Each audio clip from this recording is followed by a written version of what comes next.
The Mist, Die Hard 2. He's in the. You should just pick up your phone because it looks like you're looking. I know. I am. Like you're looking down and remembering when you and William Sadler shared a pee. Hey.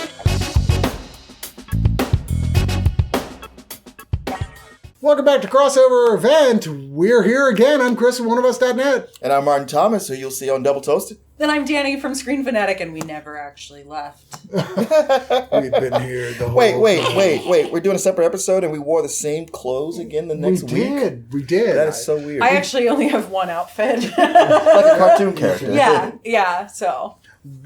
We are talking about this week, who's that actor? I know that actor. Who are they? I love them in that thing. What was that thing episode? You know what I mean? We were watching a movie and you're like, I love that guy / gal. Wait, what do I love them from? Oh, God, what is it? The answer is everything? Everything, yeah. And definitely Law and Order. For sure. I actually would be interested to see if after we've concluded this list, if every single one of these actors has Honestly, been on that's Law and Order. one of my favorite things to do in the evening when I have nothing is to... When is that?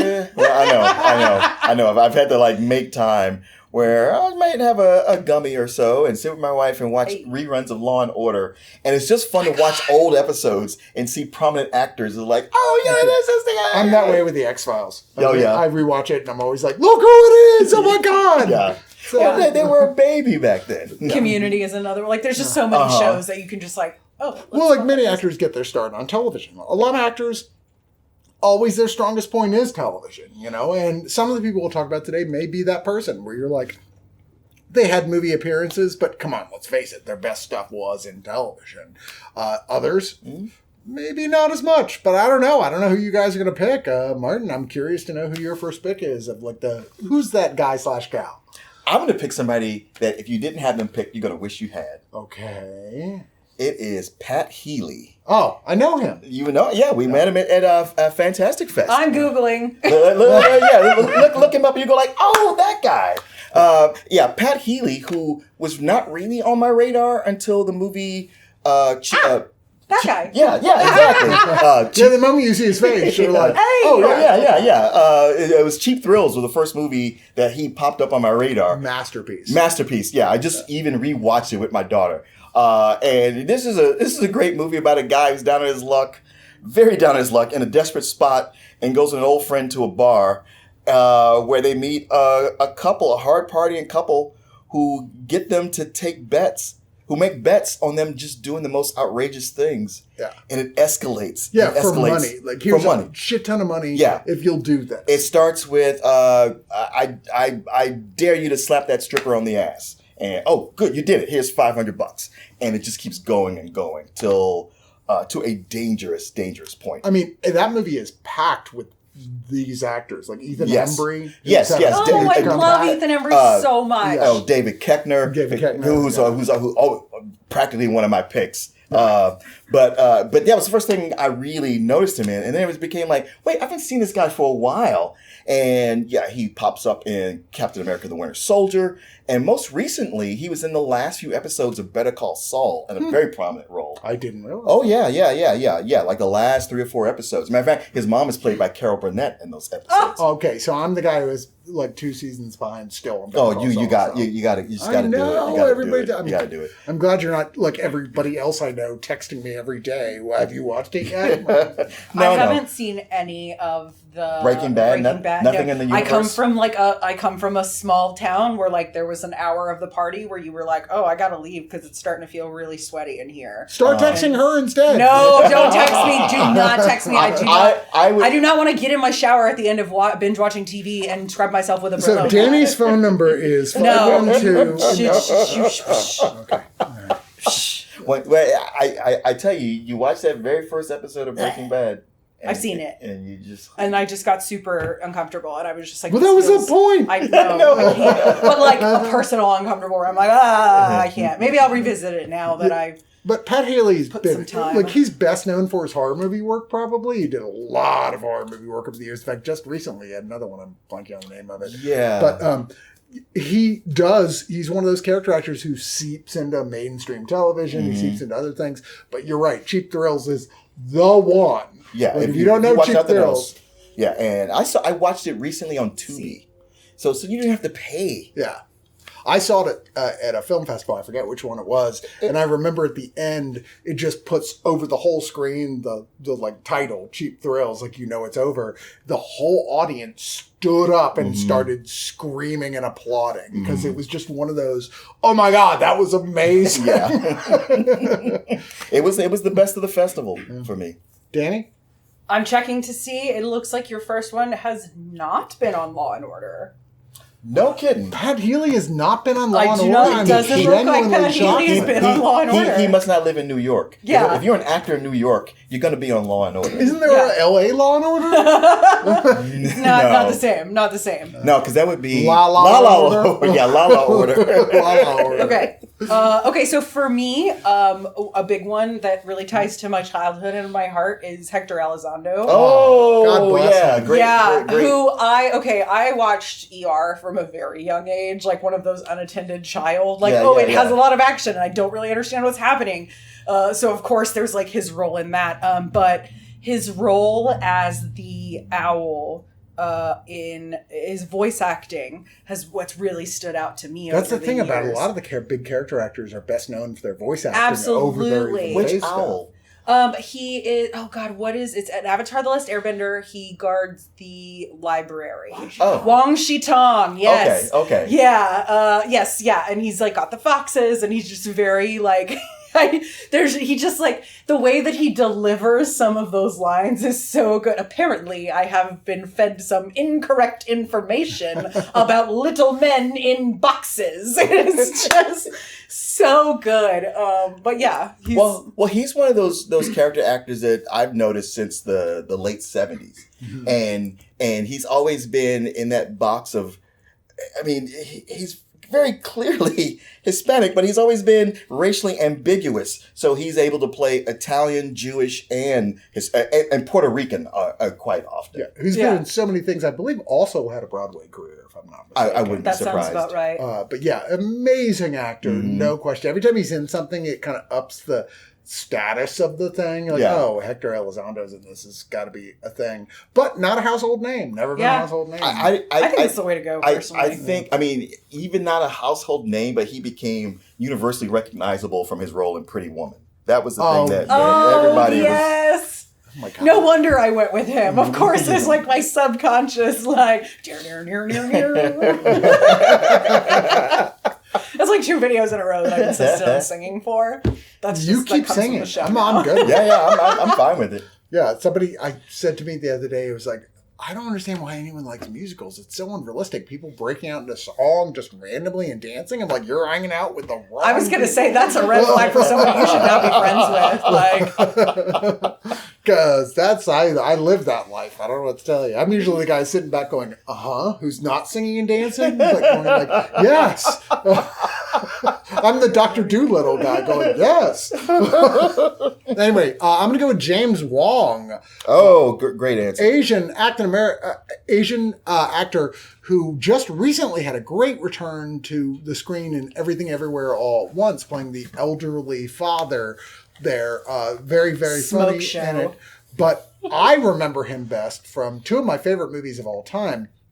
Big Trouble in Little China, where he plays the villain Lo Pan. Wow, what a tremendous villain he is. He's just delightful and funny in it. It's just a terrific role. And a very small but memorable role in Blade Runner. Another one of my favorite movies, that's right. Playing the eye vendor. Yeah, I think James Wong's been like in, and no exaggeration, 120 movies. Well, I mean, at least, and that's not even counting his voice acting roles. Because you mentioned Avatar: The Airbender, he actually was in that. In multiple big roles, actually. He's like one of those actors. Like you look at his list of credits, and it's like every big video game, every big animated thing, he is voicing a character. His voice is very distinctive. Oh, most certainly, and he's just such a delightful actor. He's just fun to watch. He plays weird roles. But I'm going to go back to Lo Pan for a minute. Oh my God, I love Big Trouble in Little China so He's a great villain. He's just such a great villain in that movie. And also the best villain death of all time in any movie ever. Because it's just so like, didn't see that coming. Oh yeah, true. Very true. He's delightful. And one of just a handful of actors, I would say, that are really well known Asian character actors in America, at least, that you were like, oh yeah, I know that guy. Who is that guy? I mean, there are other ones that are like, I mean, depending on your exposure to Asian films, like Benedict Wong, who now is a huge star. I mean, it doesn't hurt that his character's name is his actual name. I know. makes it easy when he's reading scripts. Yeah, but like definitely a super memorable character actor to see in things, and I hope is in more despite his advanced age. But yeah, wonderful. I feel like he's never going to die. So, like watching him in Everything, Everywhere, All at Once, I was like, that guy's never going to die. Yeah. No, I mean, like he's playing a guy who can barely get out of a wheelchair, but then he gets to do stuff. Yeah. Oh, okay, he's all right. Yeah. Danny? Oh, that always scares me. All right, I'm going to see if you guys can guess this based on one very famous line, one word that this man has said. Medic! Clancy Brown. Oh, okay. From Starship Troopers. Yeah. Yeah. And from everything. I just rewatched that too. Yeah, from like every animated show that you've ever seen or loved. He's played almost every villain in DC at some point. Yeah. Well, like he was maybe the best Lex Luthor. Yeah, absolutely. I mean, come on, maybe. Yeah. Okay. Was the best. Okay. All right. Yeah, he's phenomenal. But I always think of him in Starship Troopers because that character is so funny. Sure. Wasn't he the bad guy in Highlander as well? Yes, the Kurgan. Yeah. I mean, and I watched something the other day too where I heard the voice and I was like, that's Clancy Brown. That's got to be Clancy Brown. That's got to be Clancy Brown. I can't remember what it is. Was it SpongeBob SquarePants? No. Yeah, he's in that. But also, he's Mr. Krabs. He is. Yeah, he's so great. And he's just in everything. He is ubiquitous. Mm-hmm. And he's so great. I almost feel like he's kind of one of the crowned princes of Who's That Guy. So I've never met Clancy Brown. I always wanted to because he's one of those guys, he's played so many villains, and I'm like, he's got to be this nicest guy in the world. I would buy that dude a actors beer who play villains are always the nicest guys. Kevin Spacey? Okay, except but I'm not his type, to be fair. Oh, that's rough. We went from treasuring my childhood to destroying my childhood real fast. I mean, I'm not sure if Clancy Brown ever played a good guy, actually. No, he has. Has he? The video game Detroit. Okay, other than voice acting. Even in Starship Troopers, he's not the bad guy. Yeah. But he kind of grows on you after a while. Yeah. Yeah, he's got his point. I mean, he takes it to the extreme. He's breaking cadets' arms and all. But I've seen. That's the thing about Clancy Brown is that I've seen him not play a bad guy enough to where I don't automatically think of him as that. Yeah, I can see that. Yeah, I feel like he was the voice of a monster in a Marvel movie recently, and this is going to drive me crazy. I'm sorry, I'm Googling. I mean, almost certainly, right? Yeah. It's Clancy Brown. I just want to have a dream date with Clancy Brown. So I just really want that. He just seems like a really cool dude. Yeah. He seems like a regular. I feel like we'd get Joe. along great. We'd be best friends. We'd send each other texts all the time. Do you see this meme? Oh yeah, you probably do all that, and then when nobody's around, you're like, "Don't you ever talk to me again?" Was it weird? I actually prefer character actors, generally speaking, to actual big name actors. Big name actors, you think of them being standoffish. Yeah. And the character actors, you think of them and they are traditionally approachable. Yeah. Which is like, my next pick is William Sadler, who I met at Fantastic Fest, literally peeing next to him in the bathroom. And please tell me you didn't talk to him. No, he talked to me. He talked to me, and I was like, and he said, I don't remember what he said. It's so funny that dudes make a deal about that. We all talk to each other in the bath. Like, he said, but you guys have stalls separating you. He made some sort of general joke about what was going on in the festival, and then we walked outside and we talked for 20 minutes, just hanging out talking. I was like, "Who is this guy, William Sadler? Do you remember the Bill and Ted sequels? Yeah. He's the guy who plays Death in the Bill and Ted sequels. He is fantastic. He was in the Shawshank Redemption as one of the guards, The Mist, Die Hard 2. He's in the. You should just pick up your phone because it looks like you're looking. I know. I am like you're looking down and remembering when you and William Sadler shared a pee. Hey, penis, and you cross streams. When did this happen? Oh, you know when it happened. He's also in the Substitute 3. Yeah. Well, okay. Nobody saw that. But okay. No. Honestly, I like The Substitute 1 and The Substitute 3. The second one I think is garbage. No, you're right. I can't believe I know that. Real fast. But my favorite William Sadler appearance is Tales from the Crypt Demon Night, where I don't know if you... Is that the one with Dennis Miller? No, that's Bordello of Blood. Oh, yeah. The first one is genuinely a great movie, and it's kind of an Evil Dead knockoff, but it's got Billy Zane as this demon who's chasing this, like, cross filled with the original blood of Jesus Christ. That's the only thing that can stop his demons at all. But the idea is that something, if he gets it, then it begins the apocalypse. Yeah. Right? And there's been a series of holders of this cross, William Sadler being the latest one. He's in like a bar / bordello / hotel with a bunch of like a sort of rednecky people with a great cast of actors in there with him. But like everyone's like, what are you talking about? We don't necessarily believe you. I mean, look it up. There's this huge cast of like A-list actors in this film who were not A-list actors when the movie came out. And it's tremendous. And Billy Zane is this hysterical demon lord guy who's just fucking with people and telling jokes and being really, really funny. Sadler is the straight man, but he's just terrific at being the badass straight man in it. Jada Pinkett Smith is in it. Oh my God, what's the guy from who played the Sandman in the Spider-Man 3? What's his name? That guy. I know that he should be on this list. Thomas Hayden Church. Thomas Hayden Church. There's just everybody in the film. You're like, oh, I know that guy, and just such a great Sadler role. Sadler is one of those just memorable actors. He was at the festival I was at for this movie called VFW, which also had like Stephen Root in it. Not Stephen Root, the guy from Avatar, who's the badass military guy. Oh, Stephen Lang. Stephen Lang, with a bunch of like old like veterans are hanging out in a bar, and then a bunch of young punks are causing shit and like attacking their bar. It's basically Assault on Precinct 13, except they attack the wrong place because a bunch of badass old dudes like, fuck this. Oh, what movie is this? VFW. Okay, all right. Really, really Sounds good. Cool. Yeah. Sounds cool. Yeah. So I didn't know how obscure we wanted to go with this. Do as obscure as you want. Well, okay, so mine is someone, an actress who hasn't been in a lot of movies, but she had been that like, oh, who is she? And it's Lauren Lapkus, who I know you've seen her before. I know the name. She's a comedian, and you might recognize her from Orange Is the New Black, as she was one of the prison guards. That was probably the first thing people really saw her in. Yeah. Yeah, and then she's actually, I kind of have a crush on her. Okay, yeah, She's so cute. She has that kind of look, like not glamour girl, but pretty enough to where she seems attainable. Yeah, totally the girls who dated me in college. Yeah. Wow, guys. What?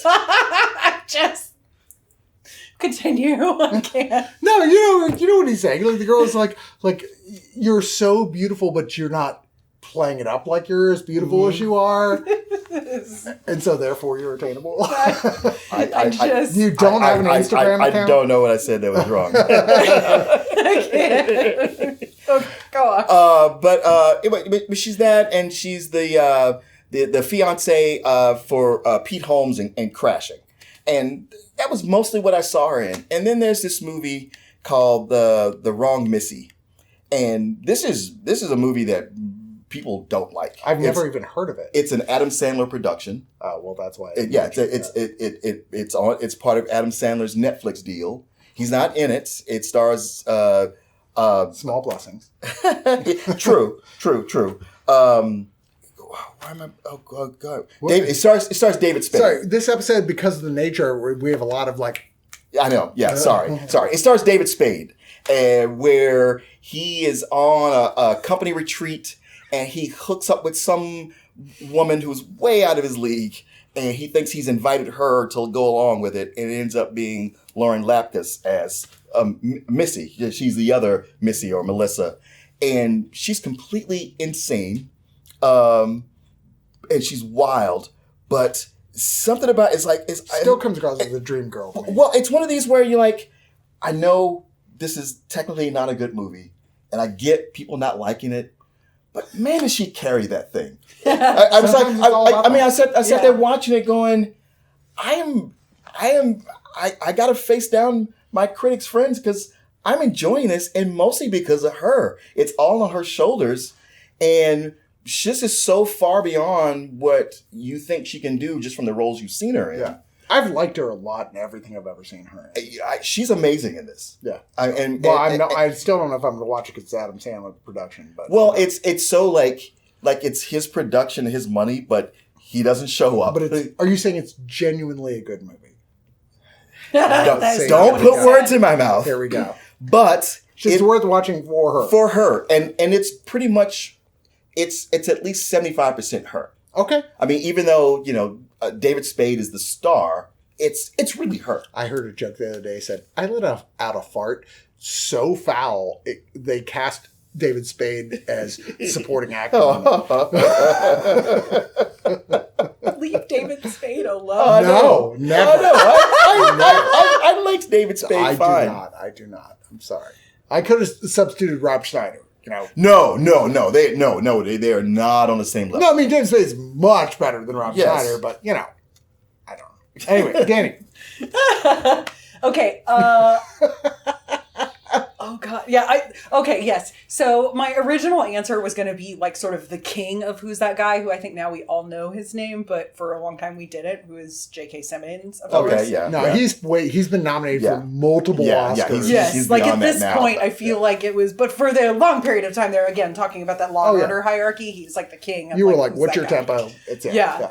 But now I would have to say, especially as I like go back and get into older horror and have started to like really love The Thing, among other movies, I gotta say Keith David. Oh yeah. His voice is iconic. His influence is iconic. Like he just shows up in.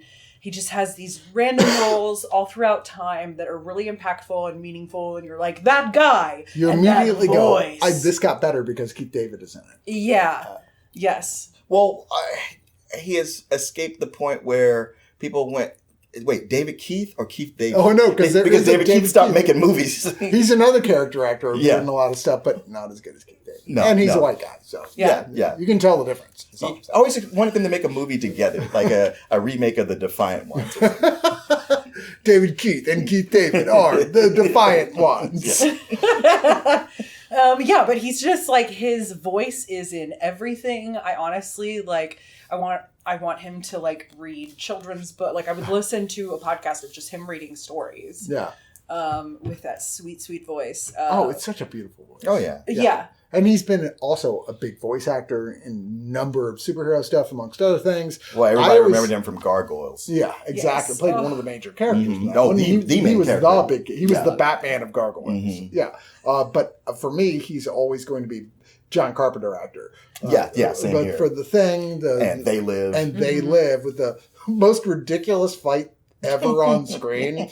With him and Rowdy. I'm sorry, you say ridiculous. I say the most glorious. Yeah, him and Roddy Piper, who only the reason the fight scene's even in there is because Piper is a major, well-known wrestler at the time. And they're like, well, we got to have a wrestling scene. And it's the most gratuitous fight scene of all time. And it's delightful. It is. Because at first you're like, this is going on a while. Oh, wait. No, I like that. Keep it going. Yeah, it actually works.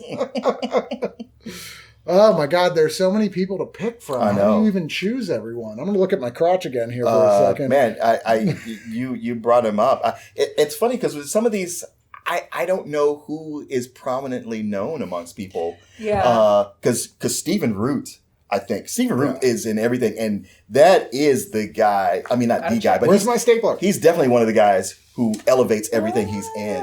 Yeah. I mean, people know him as Milton from Office Space. Yeah. But every single thing he's in, it's like in Get Out, which is one of the best movies ever made, and he's still one of my favorite characters in that. Right now, he's very well known from Barry. From Barry, of course, playing Barry's handler, who's now in the later seasons kind of turning against him. Yeah, but I always loved him in Dodgeball. Right.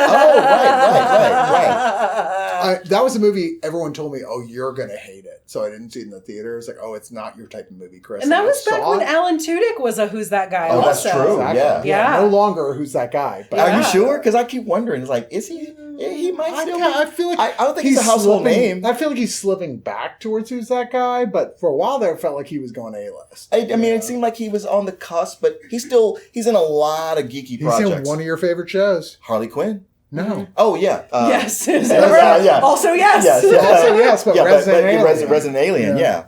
No, I was just watching the season finale of Harley Quinn right before coming over here. I want to say, like, one of the biggest ones for me is Margot Martindale. Oh, yeah. Holy crap. Is she not, like, the one that you just immediately go, I wasn't expecting to see you, but I know this is about to get good. And also a rarity for female actress, like character actors of being like, she's a big girl, an older girl. And she's one of those people, almost everyone I know, even people who don't watch a lot of movies and TV shows, go, I love her. Yeah. I don't even remember where I know her her name, from. but I know I see her and stuff and I love her. I love her because she always elevates absolutely everything she's in. I remember her best from the second season, I believe it was, of Justified. Yeah. Where That's she the first thing I played saw the big villain for the season, but this super likable villain. You're like, I mean, like Walton Goggins, who was the main sort of running villain of the series, had to be like, hey, hold on, what's happening here? Are you replacing me? Because, like, if you're replacing me, Walton Goggins is one of the most likable villain character actors there are. Like, you bring in Margot Martindale, who's like, shit, I'm getting fired on. She's actually the one person that's better than me at this. Somebody tried to put Oliphant on a Who's That Guy guy list. He's and I was past like, that. if you don't know who Oliphant is, like... He's way just learn. Way past that. Like, your ability to talk to girls will thank you. Martindale was on a lot of stuff, like big stuff. Like, she was the Dewey Cox's mom in Walt Card, the Dewey Cox story, which I'm like, oh my God, she totally was. I had forgotten about that. And by the way, I love that movie and you should watch it. It's amazing. She's Hilary Swank's mom in $1 Million Baby. $1 Million Baby. She's in The Rocketeer. In Dexter, she had a major She's in The Rocketeer? role. Yep. Who was she in Dexter? She's in The Americans as a I know she was in The Americans, yeah. She is just, I mean, you look at her IMDb list, it just goes on and on and on. And there's like 20 projects that I haven't even aired yet with her because she's just amazing. Prolific. Yeah. All right, last round. Peter Stormare. All right. Peter Stormare, who, if you what's funny? What's funny? Nothing. Go. Okay, everybody's got their little secret. That was not the one I was Snickers. pointing at. I was like surprised. All right, okay, yeah, no, because I'd seen it earlier. Yeah, Peter Stormare, well, I can't say everyone. It's been a long time. But if you saw Fargo, you remember him as the crazy Swede who put Steve Buscemi in the wood chipper. That's sweet. I can beat that with an even more memorable Coen Brothers performance as one of the nihilists in The Big Lebowski. Right. There's that too. That's right.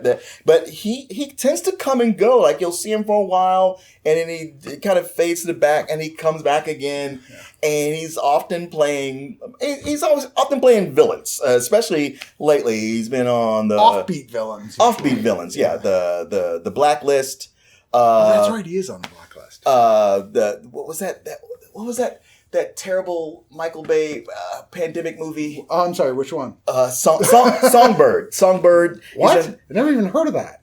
Oh, that was a thing. That was a thing. Oh yeah. wow. Yeah, it started. I always said he played Lucifer in Constantine, the really, really poor interpretation of Hellblazer, the DC Comics one, but yet nonetheless is a deeply watchable film. The Keanu Reeves? Yeah, the Keanu Reeves, where Keanu Reeves, like, the weirdest, like, have you even looked at the comic? That's what I thought. I thought that too. And yet it's a really fun movie anyway. I guess it's just nothing like the comic. I got to rewatch it and just not think about the comic. Yeah, if you separate yourself from the comic and then Peter Stormare plays Lucifer and you're like, okay, I'm in.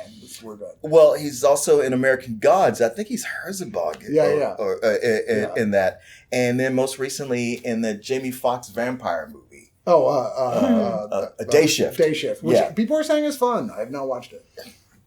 Okay, disagree. It's a tough call. Hard disagree. It's a tough call. It's fun at times, but for the most part. Right, fair enough. But he's often in these roles, and you just kind of love him. Yeah. He always has, when he shows up, you're like, oh, this is going to be a little weird. Yeah. I love him. Did you get one last one? Loretta Devine. whose voice is just like the sweetest, most sing-songy, just like most high-pitched, lovely thing. But she's just in so many things. And of course, like I remember her from Grey's Anatomy because it's like one of the bonding with my mother shows. Our that old co-worker is the associate producer. Oh, that's right. That's right. Yeah. Yeah, but like I think that she's just precious, and everything I've ever seen her in, she's doing a phenomenal job acting so well. It's so funny because I haven't seen her in anything horror, but I don't know if she's like opposed to doing it, but with that like sing-songy voice and that sort of syrupy way that she talks, I think that she would make like a nice yeah, you're right. I'm not, scary lady next door kind of like. There's just something about her that makes me really want to see her in a horror movie. Lauren Lapkus too. And I just like haven't. No, I agree with you. She'd be great at that. But yeah. Oh my God, what is her name? From Only Murders in the Building, who plays the police captain. The police. Divine Joy Randolph. Randolph. Yeah. She's one of the newest of the. Who is that person? And I'm like, everybody wants her in more stuff. She's great. Yeah. She's just this delightful, large black woman that you're just like, you're so funny, but also good at drama. Yeah. Oh my God. The guy who plays Kevin in Brooklyn Nine-Nine. The guy who plays the chief's husband, Kevin. Oh yeah. He's another one of those, like, who is that guy? He's so fucking funny. He's so like, but that show is full of who's that guy. Yeah, I mean, there's so many that are so great. I love character actors so much. And like going Ruth Wilson, who I best known from Luther, who plays the serial killer in the first episode. Like, you didn't watch the first episode. If you haven't watched the first season of Luther, it's so great. What is it about these British shows that have such amazing first seasons and then they get really silly? And then they fall off. Yeah. I started to watch it and then I read that it was just like, it was very disappointing. And I was like, but... No, you can watch the first season by itself. And it's brilliant. And it's done. Okay. All right. But she also was in the film coming out this weekend, See How They Won, or last weekend, I guess, Lance Reddick. Oh, yeah. Who is one of the most intense but one-speed actors. Well, you know what? He had all kinds of speeds in the new Resident Evil. And I did not see that. Well, you know what? It's already been canceled. It was a show. And the people who love Resident Evil hated the show. I liked it a lot. I was disappointed. I know you were telling me you should watch it. I did not watch it. It's okay. John Carroll Lynch, who is a very atypical looking actor. Fargo. He's a big guy with like a horseshoe balding type thing going on, but he is so great at multiple types of roles. He can play super sweet, adorable, lovable characters, and he can play the creepiest characters, and he can play like total badass characters. And he's been like all types of movies, including Fargo being a big role in there, as you said. But I like him best from American Horror Story, where he plays the John Wayne Gacy clown nightmare character. Oh, yeah. And then in Channel Zero, another anthology show where he plays the dad character. And you have to watch Channel Zero. It's so good. And then I can't believe we haven't brought up... I really liked him on The Walking Dead. I can't believe... Yeah, exactly. I can't believe we haven't brought up M. Emmett Walsh, who is just... I think maybe the actor's actor of character actors, who is probably best known for Blood Simple, playing one of the major characters in the first Coen Brothers movie, but he was in Blade Runner playing the boss of Harrison Ford in there, and he played the Flash's dad in the original 90s television series. Did he really? The Flash. He was Henry Allen. Okay. And, he was a little skinny everywhere. But yeah, he was in Raising Arizona. He was in Fletch. He was in Back to School. He's one of those. I love character actors. I want to hang out with more of you. I love the Patton Oswalt story. With him and Brian Dennehy. Him and Brian Dennehy, one of the classic character actors who got it kind of like B-list, so no longer counts as like, who's that guy? Where they're at this big event for a movie. Yeah, he has passed on now. Big event for a movie, and he's like, God, Baron Oswald, I'm so hungry. I just want to eat the buffet. There's this beautiful buffet with all this amazing food. And like the only guy up there eating is Brian Dennehy. And he goes, fuck, I'm just going to eat and talk to Brian Dennehy. And he's like, dude, we're character actors. It doesn't matter. Yeah, we don't need to be beautiful.